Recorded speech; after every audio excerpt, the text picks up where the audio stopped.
Olá, pessoal! Hoje vamos falar sobre as exposições universais na Espanha.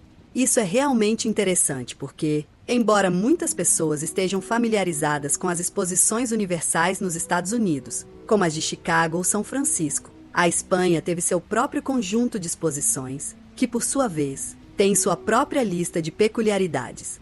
E, honestamente, isso meio que reforça a ideia de que pode haver algo mais acontecendo nessas feiras mundiais internacionais.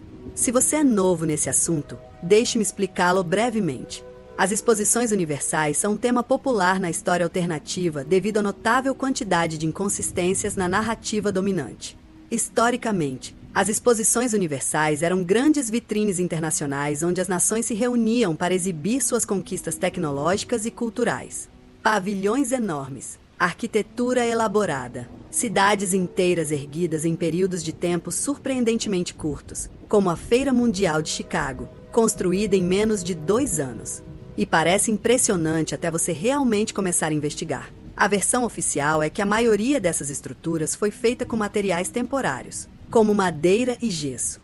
Eles nunca foram feitos para durar. São apenas decorações, basicamente. É claro que eles decidiram demolir o resto dos edifícios e também usaram a desculpa de um grande incêndio que destruiu vários prédios. A princípio, isso pode parecer algo sem importância, mas quando você vê a mesma história repetidas vezes, começa a ficar suspeito. Além disso, se a Feira Mundial de Chicago foi temporária, porque a única estrutura existente desse evento é permanente. O Palácio de Belas Artes da Feira de Chicago ainda está lá e é feito de pedra maciça. Mesmo que aceitemos a versão mais aceita, digamos que era apenas madeira e gesso, ainda assim não faz sentido. Foram projetos de grande envergadura. Estamos falando de cúpulas, estátuas, jardins impecavelmente cuidados, iluminação elétrica e, supostamente, tudo foi construído em menos de 2 anos usando ferramentas manuais do século XIX. Sem guindastes, sem serras elétricas, sem caminhões, apenas carroças puxadas por cavalos e força bruta. Agora, compare isso com o que é necessário para construir algo hoje em dia. Mesmo com equipamentos modernos, tratores, betoneiras e caminhões transportando materiais, ainda leva anos para concluir um projeto de grande escala. Então, como exatamente eles conseguiam fazer isso naquela época? Sem eletricidade, sem máquinas pesadas, sem materiais produzidos em massa, apenas mão de obra. E, de repente, cidades inteiras e ornamentadas surgem do nada, exatamente como previsto. E onde estão as provas concretas? Não as fotos finais, porque já temos muitas dessas. Mas onde estão as fotos da construção, os operários, as pilhas de matéria-prima, as plantas? O que vemos principalmente são algumas imagens de andames em edifícios que já parecem praticamente prontos, provavelmente apenas sendo pintados ou retocados. E quando as pessoas tentam comprovar a narrativa da construção, geralmente apontam para alguns closes retirados daquele antigo documentário da Brit Pece. Mas é claro que isso vai seguir um roteiro pré-estabelecido dos acontecimentos. Tem como objetivo vender uma história. E isso não é apenas um problema dos Estados Unidos. Quando analisamos as feiras espanholas, Barcelona em 1888, Sevilha em 1929 e a segunda em Barcelona no mesmo ano, vemos o mesmo padrão. Arquitetura grandiosa que parece surgir do nada. Cronologias sem sentido. E tal como nos Estados Unidos, existe uma suspeita falta de provas fotográficas ou documentais que mostrem como tudo foi conseguido. Vamos começar com a primeira exposição universal da Espanha, a Exposição Universal de Barcelona, que ocorreu de 8 de abril a 9 de dezembro de 1888 e supostamente atraiu mais de 2 milhões de visitantes. Segundo a versão oficial, Barcelona queria impressionar o mundo, mostrar-se como uma cidade moderna e sofisticada, e concluiu que sediar uma grande feira seria a maneira perfeita de fazer isso. Eles escolheram um local de uma antiga fortaleza militar chamada Ciutadella e supostamente a transformaram em um enorme e ornamentado parque público com área de exposições, tudo em menos de 2 anos. Mas é aqui que as coisas começam a ficar estranhas, porque aquela fortaleza militar não era uma fortaleza qualquer. Foi construída bem em cima de um antigo bairro conhecido como Lariba. A versão mais difundida diz que essa área era impopular porque os militares controlavam e reprimiam a população de Barcelona a partir dali. Mas a história é mais complexa. Entre os séculos 13 e 15, Leuribeta era basicamente o coração econômico de Barcelona. Comerciantes ricos viviam ali e chegaram a construir esses grandes palácios, alguns dos quais aparentemente ainda existem hoje. Uma obra arquitetônica impressionante que ainda permanece de pé em Larieta é a famosa Basílica de Santa Maria d'Ir, o que nos leva a questionar quais outros edifícios importantes podem ter existido neste bairro. E fica ainda mais louco. A fortaleza original, a Cidadela de Barcelona, não era apenas um forte militar qualquer. Era um forte em forma de estrela. Então, peraí, a primeira exposição universal da Espanha aconteceu sobre as ruínas de um antigo forte em forma de estrela? Oficialmente, demoliram o prédio para dar lugar ao novo Parque Ciudadela, onde a feira seria realizada. Mas espere, durante o cerco de Barcelona, em 1714, após a derrota da Catalunha, uma grande parte deste bairro de Larieta foi completamente arrasada. Hoje, ruínas arqueológicas desse bairro demolido encontram-se sob o antigo mercado municipal conhecido como Marquat de Bourg. E isso levanta uma questão bastante óbvia. O que exatamente havia nessa área que era tão importante e por que foi completamente apagada diversas vezes ao longo da história, apenas para ser reconstruída em algo totalmente diferente? Conta-se que a Cidadela de Barcelona, uma enorme fortaleza em forma de estrela, foi demolida durante a Revolução de 1868, quando uma revolta civil depôs a Rainha Isabel II e deu início ao que hoje é conhecido como 6 anos democráticos. Todo esse período é um assunto à parte. E se você observar as charges e ilustrações políticas daquela época, verá um simbolismo maçônico bastante explícito espalhado por elas. Não seria exagero pensar que isso possa ter sido outro evento controlado, assim como aconteceu com a Revolução Francesa. Agora, oficialmente, os civis destruíram um forte militar em forma de estrela, mas por algum motivo decidiram manter 3 estruturas, todas as quais foram posteriormente utilizadas durante a Exposição Universal de 1888. Uma delas é esta capela militar, supostamente construída na década de 1720. Então, era necessária uma igreja. Interessante. Depois, ao que hoje é chamado de Palácio do Parlamento da Catalunha, que se acredita ter sido construído entre 1716 e 1748. O último edifício é agora a Escola Secundária Verdigou, que antes era o Palácio do Governador. A questão é que existem pelo menos 3 estruturas do século XVIII que ainda estão de pé e nunca foram demolidas. Isso foi mais de 100 anos antes mesmo do início da feira. Vamos parar por um segundo antes mesmo de chegarmos à feira em si, porque pense no que isso implica. Dizem que as exposições universais na América foram construídas do zero, utilizando materiais temporários e projetadas para serem desmontadas após alguns meses. Mas muitos pesquisadores têm apontado como essa narrativa não faz sentido. A escala, a velocidade, a falta de fotos da construção, tudo isso levanta sérias questões. Isso levou a teorias de que as feiras não foram construídas do zero, mas sim utilizando estruturas pré-existentes de uma civilização mais antiga que foi apagada da nossa história. E isso pode parecer improvável até você analisar o que aconteceu na Espanha. Aqui temos a prova física de que a primeira exposição universal na Espanha reutilizou a arquitetura antiga e até a modificou ali mesmo, no recinto da feira. E não se trata de quaisquer edifícios. Uma delas é agora, literalmente, a sede do Parlamento da Catalunha. Portanto, não se tratava apenas de entulho remanescente. Eles construíram a exposição em torno de estruturas diretamente ligadas ao controle militar e ao poder governamental. De repente, a teoria já não parece tão absurda. Talvez a única razão pela qual achamos difícil acreditar nisso nos Estados Unidos seja porque nos ensinaram essa versão simplista da história, onde Colombo descobriu uma terra vazia e nada de avançado existia aqui antes disso. Mas e se essa história fosse apenas uma fachada? Quer dizer, pense bem, a Feira Mundial de Chicago é chamada de Exposição Mundial Colombiana, em comemoração ao suposto 400º aniversário da chegada de Cristóvão Colombo ao Novo Mundo. Vamos começar pelo cartaz oficial da Exposição Universal de Barcelona de 1888, que logo de cara apresenta imagens maçônicas inconfundíveis, especificamente as 2 colunas. Mas, se você olhar com mais atenção, encontrará algo ainda mais esotérico escondido à vista de todos. Um diagrama da árvore da vida em cobalístico. É possível distinguir claramente as 3 esferas ou cefros empilhados em cada pilar, e mais 3 no centro, com uma figura angelical no topo, provavelmente representando Kear, a coroa. Porque esse nível de simbolismo oculto está associado à exposição mundial, e não é apenas algo abstrato. Cada esfera é identificada com uma das supostas virtudes ou pontos fortes da nação espanhola: mineração, comércio, arquitetura, marinha, indústria internacional e, bem no centro do arco, a águia de 2 cabeças. Além disso, parece que essa senhora no canto inferior esquerdo é Manurva, pois há uma coruja bem ao lado dela. Outro motivo comum usado por sociedades secretas. Agora, se você achou isso um exagero, vamos dar uma olhada em outro pôster oficial. Esta imagem mostra um grupo de figuras rodoviárias sentadas em frente à entrada principal da exposição, que abordaremos daqui a pouco. De imediato, Hermes se destaca em primeiro plano e no centro. E, novamente, vemos 2 colunas emoldurando toda a cena. Isso não é um acidente.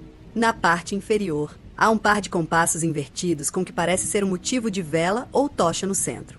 Outra referência ao simbolismo esotérico ou maçônico. Mas observe a arquitetura ao fundo. Ao fundo, vê-se um obelisco enorme. Não tenho certeza do que se trata. E repare nos cabos elétricos que se estendem pela linha do horizonte. Estamos em 1888. Quão avançada era essa infraestrutura? Mas o que realmente me chamou a atenção foi essa mulher sentada um pouco à esquerda do centro. Ela está sentada em um trono, escrevendo em um grande livro intitulado História. O que exatamente isso tem a ver com a exposição universal? Porque a história está sendo escrita em meio a essa exibição simbólica. Quase parece que não estamos diante de uma celebração do presente, mas de uma reformulação do passado, como se estivessem apresentando fragmentos de uma civilização antiga e avançada e usando-os para legitimar uma nova era. Bem, tentei pesquisar sobre isso e é difícil obter uma resposta clara. Mas quando você digita qual foi a primeira exposição mundial a apresentar iluminação elétrica, aparecem a Exposição Colombiana ou a Exposição Mundial de Chicago em 1893. No entanto, parece que não é esse o caso. A Exposição Internacional de Barcelona de 1888 teve sua própria mostra de iluminação elétrica avançada. E isso é bastante significativo, especialmente quando se considera que a Feira de Chicago era famosa por ser o campo de batalha da Guerra das Correntes Marítimas. Então, como é possível que Barcelona já tivesse, 5 anos antes, partes da cidade como La Rambla e Plaza de San iluminadas eletricamente? E dentro da própria feira, eles estavam usando luz elétrica para criar efeitos especiais como a fonte mágica, que combinava movimentos sincronizados da água com explosões de luz elétrica colorida. Estamos falando de 1888. A eletricidade ainda era considerada um luxo de vanguarda. Então, como eles já tinham a infraestrutura para fazer tudo isso, a primeira obra arquitetônica que realmente se destaca é o Triunfo do Ártico, que supostamente foi construído apenas como portão de acesso principal à Exposição Universal de Barcelona de 1888. Agora, isto não é apenas um arco de gesso temporário. Este é um monumento de tijolos vermelhos em grande escala, construído no estilo Neo-Mudahar. De imediato, é preciso perguntar, por que tanto esforço e despesa apenas para construir um portão de entrada? E dentre todos os estilos, por que Mudahar? Um estilo tradicionalmente associado à própria civilização que você supostamente está conquistando. O corpo do arco é construído com belíssimos tijolos vermelhos, mas depois é adornado com esculturas de cimento Portland, incluindo os frisos principais e o brasão de armas.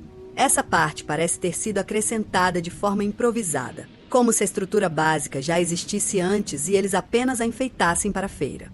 E se você observar o brasão de armas, notará 2 pilares proeminentes ladeando o escudo central. Sim, isso é comum em heráldica, mas também é um símbolo maçônico bastante conhecido.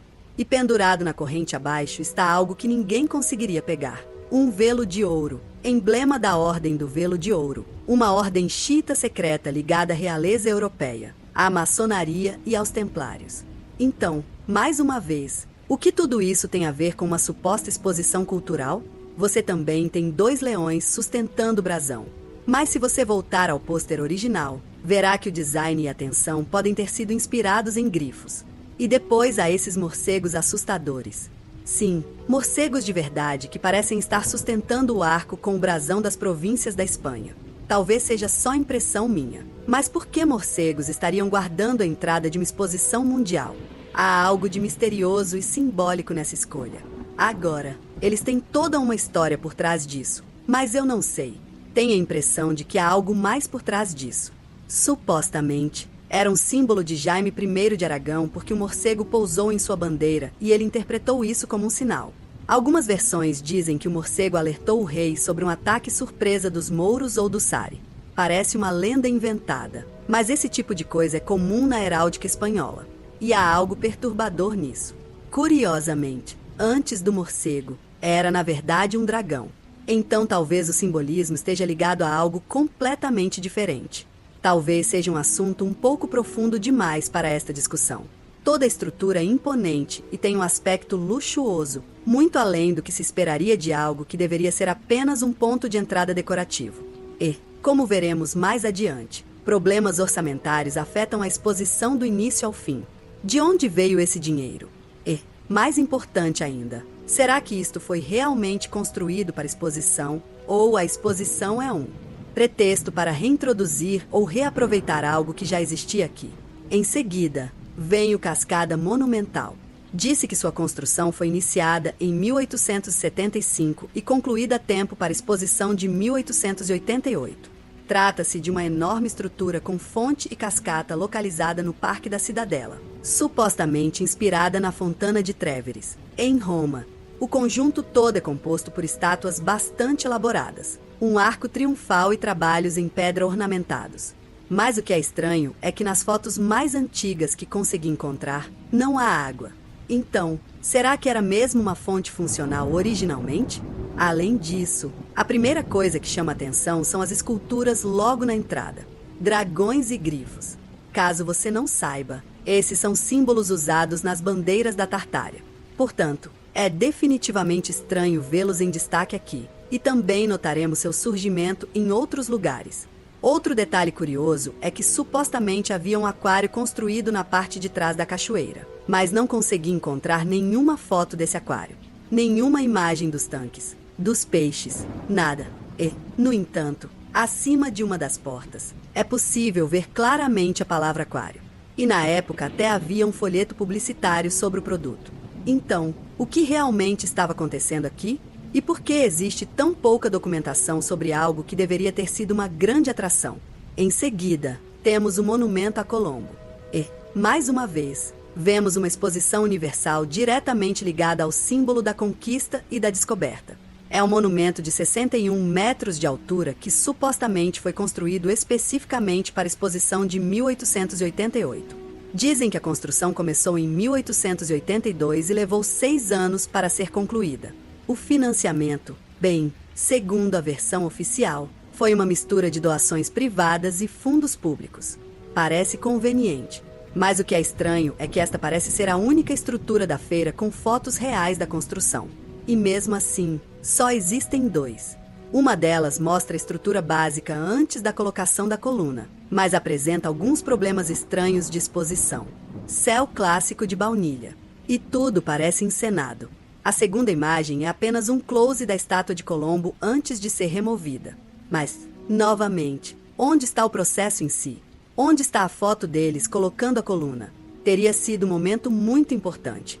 E não é que seja impossível colocar uma estátua ali. Longe disso. Mas não me surpreenderia se essa fosse a única parte que eles realmente construíram e todo o resto já estivesse aqui. Porque, veja bem, este monumento está carregado de simbolismo. Isso marca a chamada Nova Cidade de Barcelona. Toda aquela área pobre era completamente nova para a maioria dos moradores. A área havia sido recuperada do mar apenas cerca de 20 anos antes. Então, o que temos? Uma imponente estátua de Colombo, o ícone literal do novo mundo, de uma nova era. Ergue-se no topo de uma coluna cuja base abriga rainhas com aparência cita, usando capacetes de dragão, e logo acima delas, 2 grifos sustentam a coluna. Simbolicamente, isso significa que o antigo império do mundo, as linhagens de sangue dos dragões, os tártaros são a base que sustenta a ascensão do novo mundo. E, Mas vamos passar para este castelo que supostamente construíram para a Exposição Universal de 1888. E essa história é simplesmente ridícula. Dizem que este grande edifício de tijolos em estilo medieval, chamado Castelo dos Três Dragões, foi construído em apenas um ano, entre 1887 e 1888. E acredite, ele foi concebido para ser um café. Realmente? Você está me dizendo que eles tinham orçamento, tempo e mão de obra para construir um castelo neogótico permanente de tijolos só para que as pessoas pudessem tomar um café? Eles nem sequer têm uma história clara sobre a origem do nome. Supostamente, vem de uma peça satírica catalã de 1865, mas nunca é realmente explicado qual é a ligação. E depois da feira, o lugar foi simplesmente abandonado. Só foi transformado em museu vários anos depois. Mas vamos considerar a possibilidade de que eles realmente construíram esse castelo em um ano. Bem ao lado, erguia-se outra estrutura importante, o Palácio de Belas Artes. Outro enorme edifício de tijolos construído para a mesma exposição. E este ainda mais misterioso. Quase não há informações sobre quando a construção realmente começou. Você imaginaria que algo tão importante estaria bem documentado, mas não. O que sabemos é que acabou sendo bombardeado em 1938, durante a Guerra Civil Espanhola, e demolido em 1942. Novamente, não há fotos da construção, nem cronologia. Apenas essa vaga história de que foi construído para a feira. Então agora você tem dois grandes prédios de tijolos, ambos supostamente construídos em menos de um ano, ambos lado a lado, ambos sem nenhuma evidência fotográfica da construção. E isso está começando a parecer um pouco suspeito. E, como se isso não fosse estranho o suficiente, bem em frente ao castelo, há uma fonte peculiar chamada Fuente de Nus. Ela foi esculpida pelo mesmo artista que trabalhou no Triunfo de Arcta. É considerada uma de suas obras-primas, mas, honestamente, é meio assustadora. As crianças parecem apavoradas enquanto entram em um vaso grande. Alguns deles parecem estar se afogando. E bem na frente do vaso está esse rosto demoníaco. O que isso supostamente simboliza? Quem achou que isso era uma escultura pública apropriada? Muito bem, mas estou apenas começando, porque essa história toda fica ainda mais maluca. Se você achou as outras coisas inacreditáveis, espere até ouvir isto. A próxima coisa que precisamos abordar é o Hotel International, uma estrutura enorme supostamente construída exclusivamente para a Exposição Universal de Barcelona de 1888. E afirmam que foi construído em 53 dias. Isso mesmo, não meses, dias. E claro, como isso é completamente absurdo. Eles nos dizem que era uma estrutura temporária feita de metal e gesso. Aqui está. A desculpa clássica. Quando a cronologia não fizer sentido, diga simplesmente que era temporária e feita com materiais baratos. Problema resolvido, certo? Mas falando sério, olhem as fotos disso. Parece-lhe algo temporário? E tentaram justificar dizendo que 650 pedreiros e operários, 100 carpinteiros e 40 gesseiros trabalharam dia e noite para realizar a obra, inclusive durante a noite sob a luz de 18 refletores elétricos. Sim, claro, em 1887, o hotel supostamente tinha capacidade para 2.000 hóspedes, com 600 quartos e 30 apartamentos completos para famílias. Trata-se de um hotel completo de 5 andares, ocupando uma área de 5.000 metros quadrados. E o que realmente não faz sentido é que eles construíram tudo aquilo apenas para demolir alguns meses depois da feira. E houve, de fato, processos judiciais tentando salvá-lo. Houve uma forte pressão pública para preservar o edifício, mas os tribunais ordenaram sua demolição em maio de 1889. Outro edifício misterioso é este Palácio da Justiça, pois dizem que foi construído entre 1887 e 1908, mas nas fotos mais antigas da feira, ele aparece totalmente concluído e é mais um enorme edifício construído em pedra. Este é também um edifício muito importante, pois atualmente abriga o Tribunal Superior de Justiça da Catalunha. Não consegui encontrar nenhuma foto da construção, mas achei algumas fotos aéreas interessantes. Outra estrutura construída em pedra foi o Palácio da Ciência, mas só consegui encontrar uma foto da estrutura e não há informações sobre quando foi construída ou quanto tempo levou. Em seguida, temos o Palácio da Indústria, que é o salão principal da feira. E encontrei 2 fotos da construção, uma do exterior onde a maior parte já está construída, e outra do interior.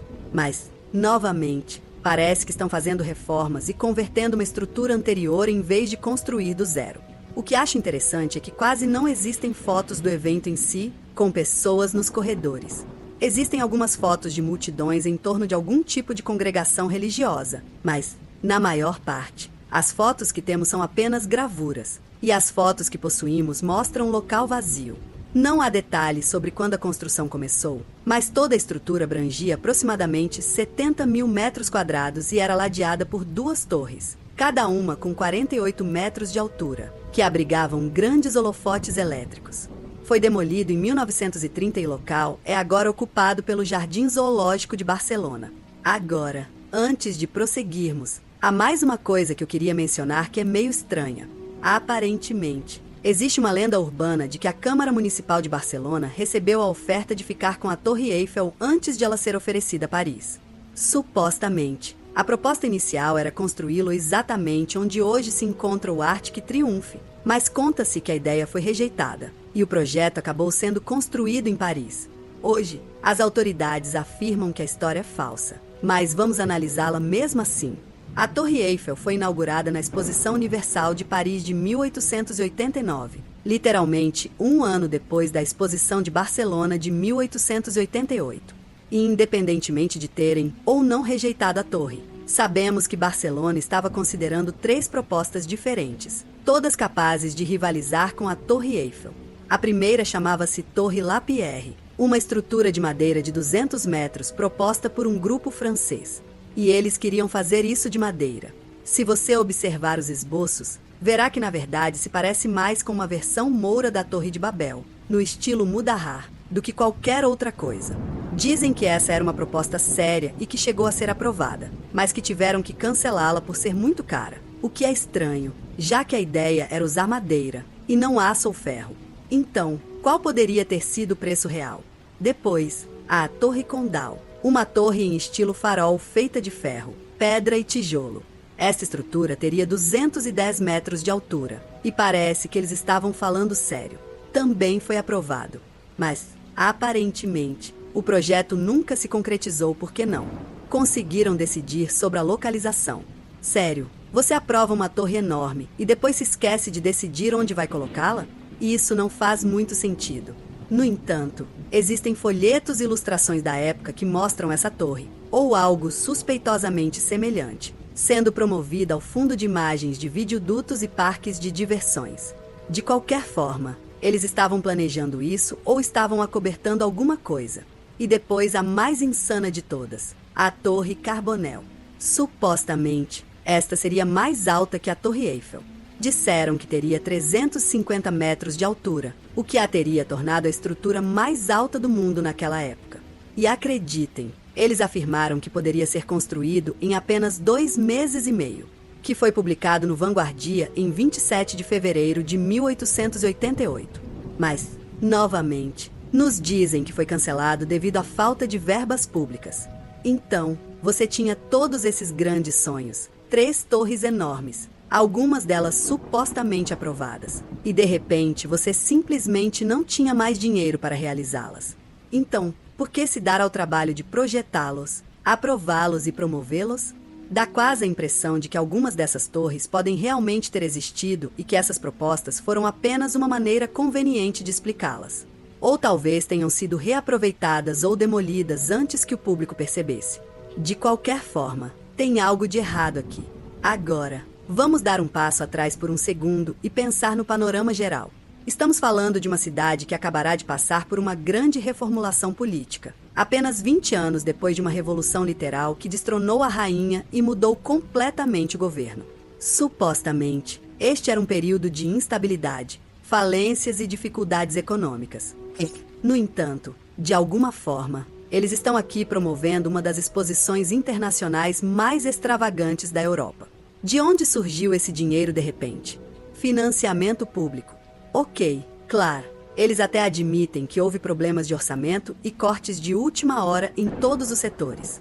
Mas querem que acreditemos que eles conseguiram construir castelos permanentes, palácios, fontes enormes, várias torres de ferro, um hotel completo para 2.000 hóspedes, além de iluminação elétrica em 1888, e depois simplesmente demoliram a maior parte disso logo em seguida. Por quê? Por que isso era tão importante? Por que essa pressão para fazer Barcelona parecer uma capital futurista e avançada justamente neste momento histórico? Parece que alguém precisava reiniciar a narrativa. E rápido. Nada na cronologia faz sentido. E quanto mais se aprofunda na análise, mais se começa a ter a sensação de que tudo isso se tratava mais de reescrever o passado do que de celebrar o presente. Ok, mas Barcelona teve outra exposição universal em 1929. Agora, antes de chegarmos a isso, quero deixar claro. Não estou dizendo que teria sido impossível construir algumas dessas estruturas naquela época. E eu nem estou insistindo que eles tivessem que pertencer a alguma civilização perdida. Mas, à medida que avançamos, você começará a perceber que algo na história simplesmente não faz sentido. Independentemente de essas estruturas já existirem ou não, parece que não nos estão contando toda a verdade. Sempre tento manter a mente aberta, mas quero deixar isso claro desde já porque, para algumas pessoas, a ideia de um acobertamento ter ocorrido tão tarde quanto em 1929 pode parecer improvável. Mas deixe-me explicar porque acho isso incrivelmente difícil de acreditar. O mais curioso é que a Espanha sediou 2 exposições universais simultaneamente em 1929, uma em Barcelona e outra em Sevilha. E ambas ocorreram de maio de 1929 a janeiro de 1930. Agora pense nisso. Se este é para ser um grande evento internacional, por que dividir a atenção e os recursos entre 2 cidades ao mesmo tempo? E isso não é troco de bolso. Estamos falando de projetos gigantescos que foram financiados logo após a Primeira Guerra Mundial. É claro que a Espanha se manteve neutra durante a guerra, mas mesmo assim sofreu com a inflação. Os preços quase dobraram nos anos do pós-guerra. Mesmo assim, de alguma forma, eles continuaram com a exposição. Originalmente, estava previsto para 1917, mas foi adiado devido à guerra. A primeira coisa que pensei foi, se esses prédios já estavam aqui, como conseguiram escondê-los do público? Especialmente na década de 1920, com mais fotografia, mais imprensa e mais pessoas circulando. Bem, uma peça fundamental do quebra-cabeça é como eles decidiram o local da feira. A exposição foi construída no Monte JW, que possui uma história própria, profunda e um tanto obscura. Segundo a versão oficial, uma das partes mais difíceis de todo o projeto foi garantir a posse do terreno. A exposição necessitava de pelo menos 110 hectares. Mas, em 1914, a cidade de Barcelona possuía apenas 26. Isso significa que a maior parte de MIC nem sequer era propriedade da cidade. Era de propriedade privada, controlada pelos militares ou pertencia a outras instituições. Só isso já é suspeito. E como a maior parte dessa área já era proibida ao público, teria sido muito fácil esconder ou reaproveitar os edifícios existentes sem que ninguém percebesse. E fica ainda mais bizarro. Montjuïc fica numa montanha. Então devemos acreditar que eles construíram tudo isso na encosta de uma colina em apenas alguns anos. O cronograma oficial de construção vai de 1917 a 1923, mas a Primeira Guerra Mundial só terminou no final de 1918. Portanto, na melhor das hipóteses, estamos falando de 3 a 4 anos de possível construção. Então, por algum motivo, o projeto é adiado por mais 6 anos. E isso também não faz sentido. E para tornar as coisas ainda mais interessantes, durante todo esse período, a Espanha esteve sob uma ditadura. Miguel Primo de Rivera governou de 1923 a 1930. Portanto, este foi um regime militar. A Espanha estava sob controle autoritário, o que significava supervisão total de cima para baixo, sem transparência, sem prestação de contas pública. Durante esse período, tudo foi acobertado, escondido ou reformulado. Não há ninguém por perto para impedir ou sequer questionar isso. Curiosamente, Montjuïc significa literalmente montanha judaica e é considerado o berço de Barcelona. É o local de diversas fortificações, incluindo o castelo de Montgel, que data do século XVII. Mas a história fica bem sombria. Essa região era sinônimo de barbárie e repressão, especialmente durante os séculos XIX e início do XX. O castelo funcionava como prisão militar e centro de tortura. e em vários momentos, os canhões de Montique foram literalmente usados para bombardear a cidade e seus próprios cidadãos. Portanto, tenha isso em mente quando disserem que este foi escolhido como local perfeito para celebrar o progresso. Mas o que é ainda mais interessante é que Monui é considerada a área habitada mais antiga da cidade. Ali existia um antigo povoado ibérico chamado Bareno, que mais tarde se transformou na cidade romana de Barcino, também conhecida como Barcelona. E este Baro não era apenas um conjunto de cabanas dispersas. Provavelmente era um importante centro comercial, com evidências de conhagem encontradas na colina. Se você assistiu à primeira parte de Espanha Revelada, já sabe que essas supostas tribos ibéricas podem ter sido muito mais avançadas do que nos dizem. Então, a decisão de realizar a exposição mundial aqui foi realmente apenas por questão de espaço? Ou seria mais um caso de encobrimento de algo muito mais antigo? Agora que entendemos que Montig não era apenas uma colina vazia qualquer, vamos falar sobre o que alegavam ter acontecido ali em preparação para a exposição de 1929. Segundo a versão oficial, eles transformaram essa montanha em um enorme complexo de exposições internacionais em poucos anos, construindo grandes palácios, pavilhões, jardins e até mesmo um estádio inteiro. E fizeram tudo isso enquanto lidavam com instabilidade política, ditadura, inflação e um orçamento municipal limitado. A primeira estrutura com a qual devemos começar é o Palácio Nacional. Este foi o principal local da exposição de 1929 e é uma estrutura enorme. Foi oficialmente construído entre 1926 e 1929. Portanto, há apenas 3 anos. Isso significa que eles supostamente decidiram construir isso como uma ideia de última hora, enquanto a feira estava sendo adiada. Supostamente, a maior parte da feira já estava concluída em 1923. E enquanto esperavam, eles simplesmente pensaram: vamos construir a estrutura mais importante de todo o evento e torná-la a peça central. Essa é a história. Repito, não estou dizendo que seja impossível, e sim, existem algumas fotos da construção, mas só consegui encontrar umas 2, e todas são closes. Uma delas mostra o interior em construção e, sim, parece autêntico, mas ainda é apenas uma foto tirada de perto. A segunda foto foi tirada do topo da estrutura. Mais uma vez, um close-up. Isto é da década de 1920. Deveríamos ter centenas de fotos documentando cada etapa da construção. A fotografia já era bastante difundida naquela época. O tempo de exposição não foi um problema. Eles poderiam ter feito o registro fotográfico completo ou até mesmo uma sequência em time-lapse, se quisessem. Mas, em vez disso, ficamos com algumas imagens vagas e esperam que simplesmente aceitemos a cronologia. E isto não era feito de madeira e gesso. É um edifício enorme feito de ferro, concreto e da chamada pedra artificial. Múltiplas torres, uma cúpula, ornamentação detalhada. Mesmo hoje, construir algo assim em menos de 3 anos seria um feito gigantesco. Então, simplesmente dê um passo para trás. Observe a dimensão desta feira.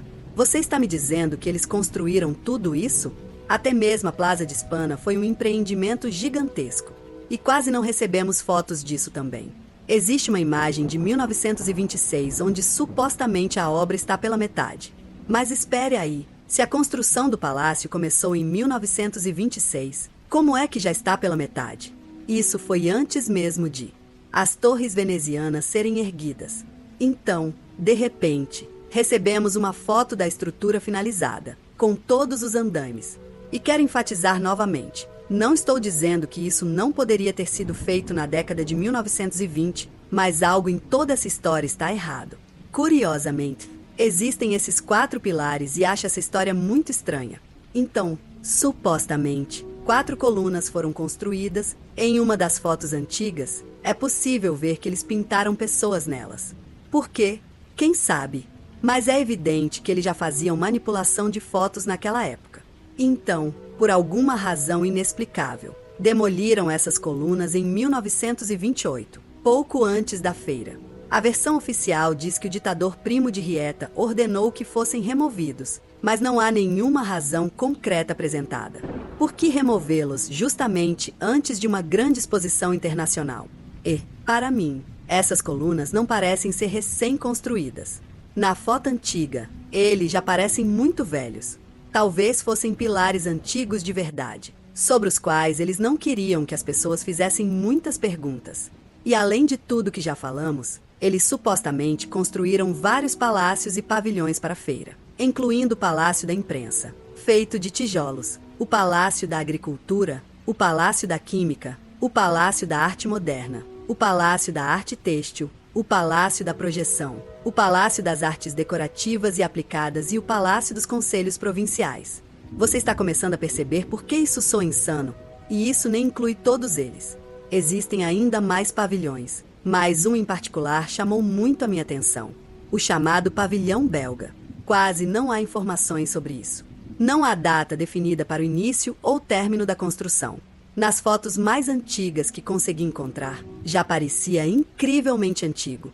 Simplesmente chama a atenção de uma forma estranha. Parece que não foi construído para exposição. Já estava lá.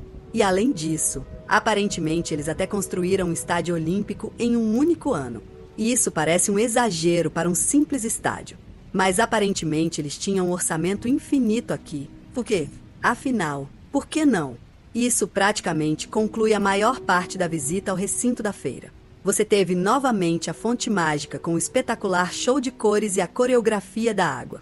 Um dos aspectos mais impressionantes de toda essa exposição mundial foi a iluminação elétrica. Dizem que possuía um dos maiores sistemas de iluminação elétrica da época. Os edifícios estavam totalmente iluminados por dentro e por fora. E atrás do Palácio Nacional, instalaram esses enormes projetores de luz que literalmente lançam raios para o céu. E se você observar atentamente algumas das fotos antigas, muitas dessas urnas e estruturas de lâmpadas parecem estar brilhando. Eles também estavam apresentando novas tecnologias nesta feira, incluindo alguns dos primeiros protótipos para transmissão de televisão. Isso pode parecer um detalhe insignificante, mas é preciso lembrar que estamos em 1929. A maioria das pessoas nunca tinha visto um rádio de perto, muito menos uma televisão funcionando. Dizer que este foi um projeto gigantesco seria um eufemismo. É quase inacreditável o quanto foi construído em tão pouco tempo. Mas isso não é tudo. Você também tem o bairro Gótico, que dizem conter as partes mais antigas de Barcelona, incluindo uma muralha romana e monumentos medievais. Mas é meio estranho.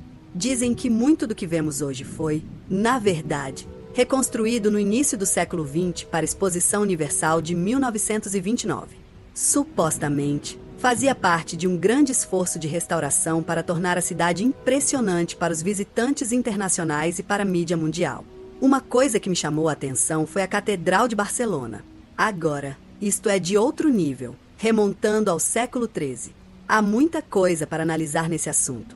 Curiosamente, os assentos do coro exibem o brasão da Ordem do Tozão de Ouro. Tenha isso em mente.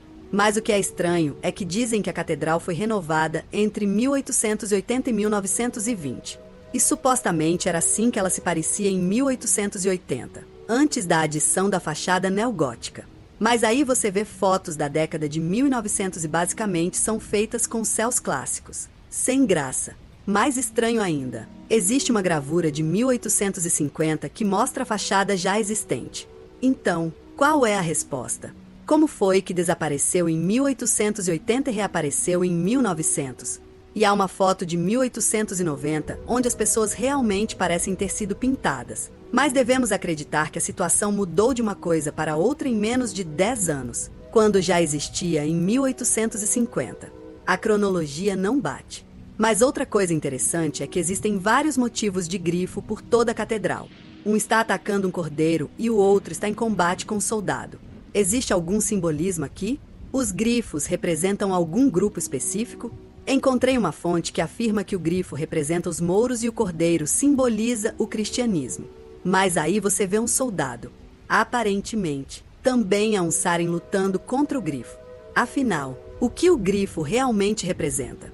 Talvez não fosse apenas cristianismo contra islamismo. Talvez seja mais uma questão de elite versus cultura mais antiga. E o cordeiro pode realmente simbolizar a realeza ou sociedades secretas, especialmente com aquela referência ao velo de ouro. E não quero parecer descontrolado, mas me desculpe. E isso é literalmente apenas uma história. Mas este aqui é o Wilfred, o Harry, que parece ser um pé grande ou algo parecido. Ou pelo menos é assim que ele é retratado. algo parecido com Harry Mary e até mesmo com o Homem Verde do folclore inglês. Mas sim, dizem que a parte peluda deriva do seu retorno para casa após o exílio como punição por um assassinato por vingança. Mas você pode ver isso no detalhe gótico. Ele literalmente tem pelos por todo o corpo. E se você observar bem, ele está em cima de um dragão. Acho interessante o simbolismo do dragão aqui, pois é mais uma referência à linhagem dos matadores de dragões. E dizia-se que Wilfred pertencia a uma família de elite de historiadores. Ele também é responsável pela construção deste castelo de Cordona no final do século IX. Enfim, acho interessante que os grifos representem os mouros. Outro elemento que corrobora essa ideia é a lenda de Esplandiana, um conhecido romance espanhol do século XV que narra a história de uma guerreira pagã chamada Rainha Calia, rainha da Califórnia, e seu exército de grifos. Lembrem-se novamente de que a bandeira da Tartária era o grifo. Então, essa foi a Exposição Universal de Barcelona e podemos voltar a Barcelona em outro vídeo. Mas eu queria falar agora sobre a Exposição Universal de Sevilha, que também aconteceu em 1929. Eu tive a oportunidade de visitar esse lugar e passear por lá durante horas. E é realmente impressionante. Foi chamada de Exposição Americana de Aberro de 1929 e era de menor escala em comparação com as feiras de Barcelona. A versão oficial é que eles se prepararam para isso durante mais de 19 anos e que a maioria dos edifícios foi projetada para ser estruturas permanentes. A mais impressionante de todas, sem dúvida, a Plaza de Hispana, que mescla os estilos barroco e neomourisco. Bem, está em uma praça enorme, e é surpreendente que tenham construído algo assim apenas para uma exposição, porque, como dissemos antes, tudo teve que ser adiado devido à Primeira Guerra Mundial. A Espanha esteve sob uma ditadura militar até 1930, e eles tiveram que contrair empréstimos vultosos para conseguir realizar isso. Não podemos nos esquecer também da crise econômica de 1929. A Espanha contratou 24 milhões de pessetas apenas para este projeto, o que equivale a aproximadamente 400 milhões de dólares hoje. Além disso, a feira nem sequer foi um grande sucesso e não atraiu nem de perto o número de visitantes esperado. Novamente, não estou dizendo que seja uma façanha impossível. Tecnicamente, dizem que a primeira pedra foi lançada pelo rei Afonso I XIII em 1914. Portanto, levou pouco mais de uma década para construir isso. Mas acho estranha a forma como isso foi dito. Primo de Rieta permitiu que o rei espanhol desse a palavra final e inaugurasse oficialmente a feira. Que estranho. Mas veja só este lugar. Você vê algo parecido sendo construído hoje em dia? Não se trata apenas de habilidade técnica. É a habilidade artesanal, o orçamento, a intenção. E, mais uma vez, por que o estilo revival mourisco? Essa é uma explicação muito conveniente se a estrutura já estivesse aqui. Não acho absurdo considerar a possibilidade de que este seja um edifício governamental extremamente bem preservado de um império anterior. Quer dizer, este lugar parece tão avançado que eles literalmente o usaram no filme Star Wars como um planeta alienígena. E funciona mesmo. E pense bem, no filme, é retratado como um complexo palaciano real do governo, funcionando como uma espécie de terminal para a chegada de naves espaciais. É óbvio que isso mudaria completamente a nossa história. Então, eles precisam de uma maneira de explicar isso. Daí a Exposição Universal. Não estou dizendo que foi isso que aconteceu, mas acho que vale a pena considerar. Porque onde estão as provas concretas de que eles construíram isso? Existem algumas fotos da construção, mas, sinceramente, elas não são muito convincentes. Uma delas é uma foto aérea de 1924, onde toda a planta já estava pronta. Outra imagem mostra a praça antes da suposta construção das torres a partir do nível do solo. Mas, novamente, temos céu sem graça. Depois, há esta, supostamente de uma das torres em construção, e a qualidade é extremamente baixa. E é basicamente isso. Mas, para mim, algumas fotos não são suficientes, pois é importante observar como as fotos podem ser facilmente falsificadas.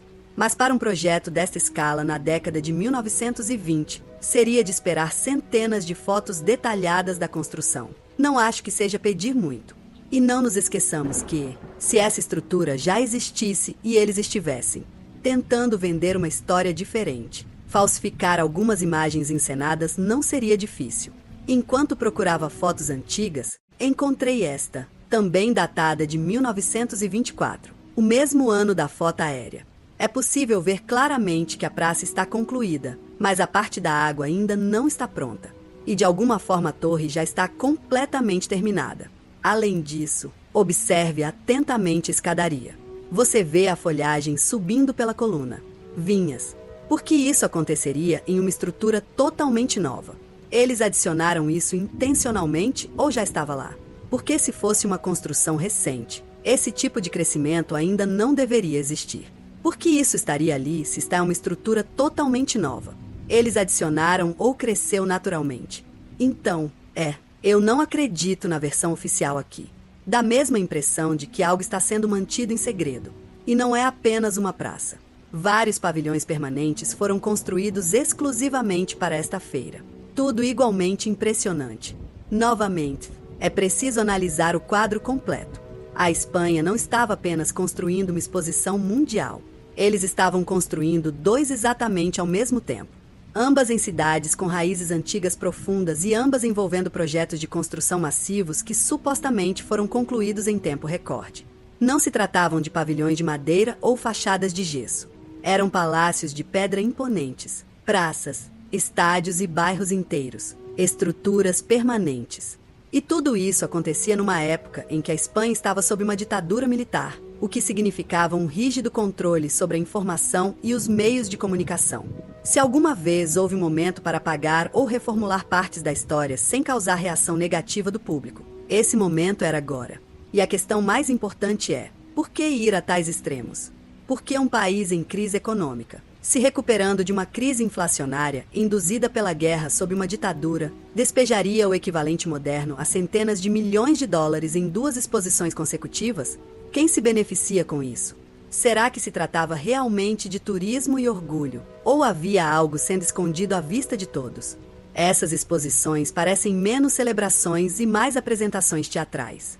Grandes vitrines destinadas a reintroduzir algo antigo acabam se tornando algo totalmente novo. Definitivamente, algo parece errado. Mas o que você acha? É evidente que esse não foi um fenômeno exclusivo dos Estados Unidos. Esses temores mundiais estavam se concretizando em todos os lugares. E tudo começa a fazer muito mais sentido quando você percebe que provavelmente era o mesmo grupo por trás